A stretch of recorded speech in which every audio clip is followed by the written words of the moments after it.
आजची गोष्ट आहे एका छोट्याशा चिमणीची. पण त्या छोट्या चिमणीने एका माणसाला अशी माणुसकी शिकवली की त्याचं संपूर्ण आयुष्य बदलून गेलं.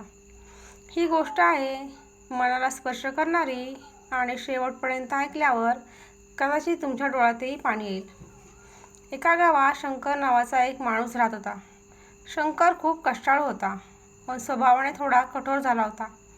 आयुष्यात खूप संकट आल्यामुळे त्याचं मन लोकांवरून उडालं होतं.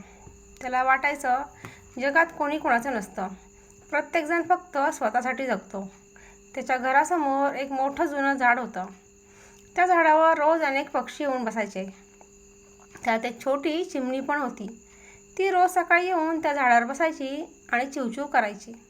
एके दिवशी जोरदार वारा आणि पाऊस सुरू झाला.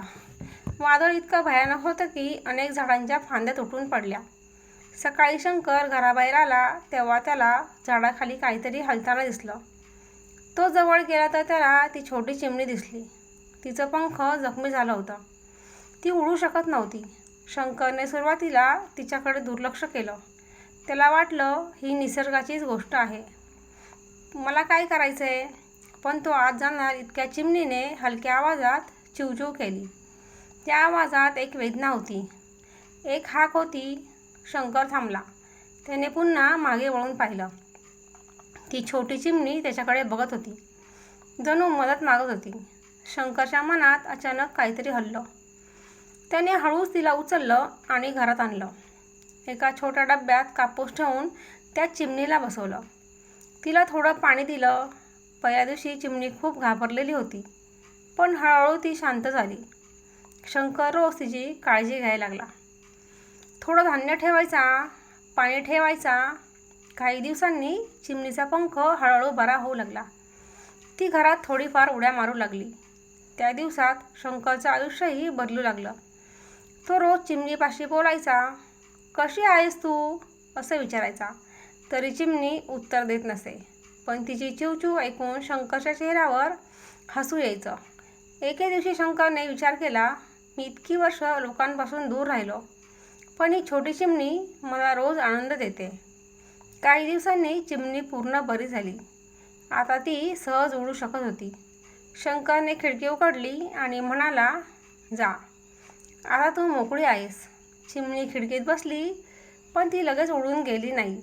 ती थोडा वेळ शंकरकडे पाहत राहिली आणि मग उडून गेली. शंकरला थोडं वाईट वाटलं. घर पुन्हा शांत झालं. पण दुसऱ्या दिवशी सकाळी एक आश्चर्य घडलं. खिडकीवर चिवचिव ऐकू आली. शंकरने खिडकी उघडली तर तीच चिमणी पुन्हा आली होती. तिच्या चोचीत एक छोटं धान्य होतं. ती धान्य खिडकीजवळ ठेवून उडून गेली. शंकरला काही कळेना. पण दुसऱ्या दिवशी पुन्हा तीच गोष्ट घडली. चिमणी आली, चोचीत धान्य आणलं आणि ठेवून गेली. हळूहळू शंकरला समजलं, ती चिमणी त्याचे आभार मानत होती. एक छोटासा पक्षी ज्याच्याकडे काहीच नव्हतं तरीही तो कृतज्ञता दाखवत होता. शंकरच्या डोळ्यात पाणी आलं.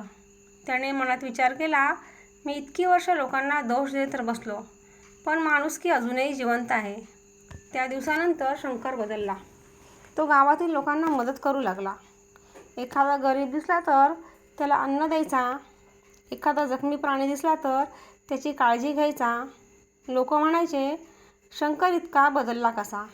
पण शंकर फक्त हसायचा, कारण त्याला माहिती होतं त्याला माणुसकी शिकवणारी गुरु कोण होती, ती छोटीशी चिमणी.